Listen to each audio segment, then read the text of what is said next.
Hello everyone, আজকে প্রথম যে বিমানটি দেখতে পাচ্ছি এটি একটি অত্যন্ত শক্তিশালী multi role air superiority fighter jet.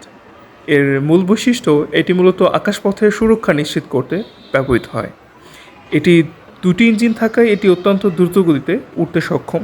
এবার দ্বিতীয় যে বিমানটি দেখতে পাচ্ছি F-7BG।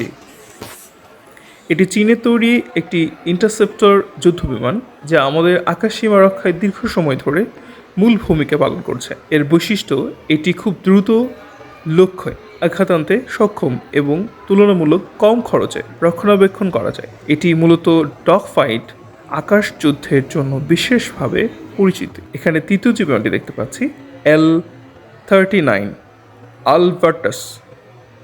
এটি একটি উচ্চমানের প্রশিক্ষণ বিমান।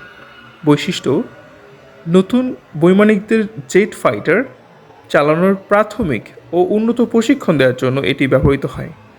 প্রশিক্ষণের পাশাপাশি এটি হালকা আক্রমণাত্মক মিশনেও ব্যবহার করা সম্ভব।